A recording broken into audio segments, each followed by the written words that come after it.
So the way you play Sudoku is you start with a grid of 9 by 9 cells, and you have some preset numbers, which are great. And then you have these empty cells in which you can place numbers. So you can place digits from 1 to 9. And as you can see, the grid is made of smaller 3 by 3 grids. So you have 9 smaller grids. And the way you solve the puzzle is you have to place numbers, and they must not repeat.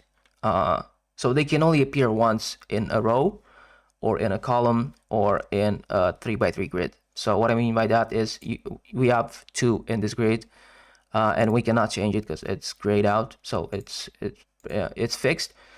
We cannot have another 2 inside this 3 by 3 grid, or inside this row or column. So a potential solution for this cell would probably be, okay, so we cannot have 1 because it's on the column. It could be maybe 3 because it only appears once. Maybe we can have 1 here. 5, let's see, 5, maybe 5. Okay, and 7 is the last one.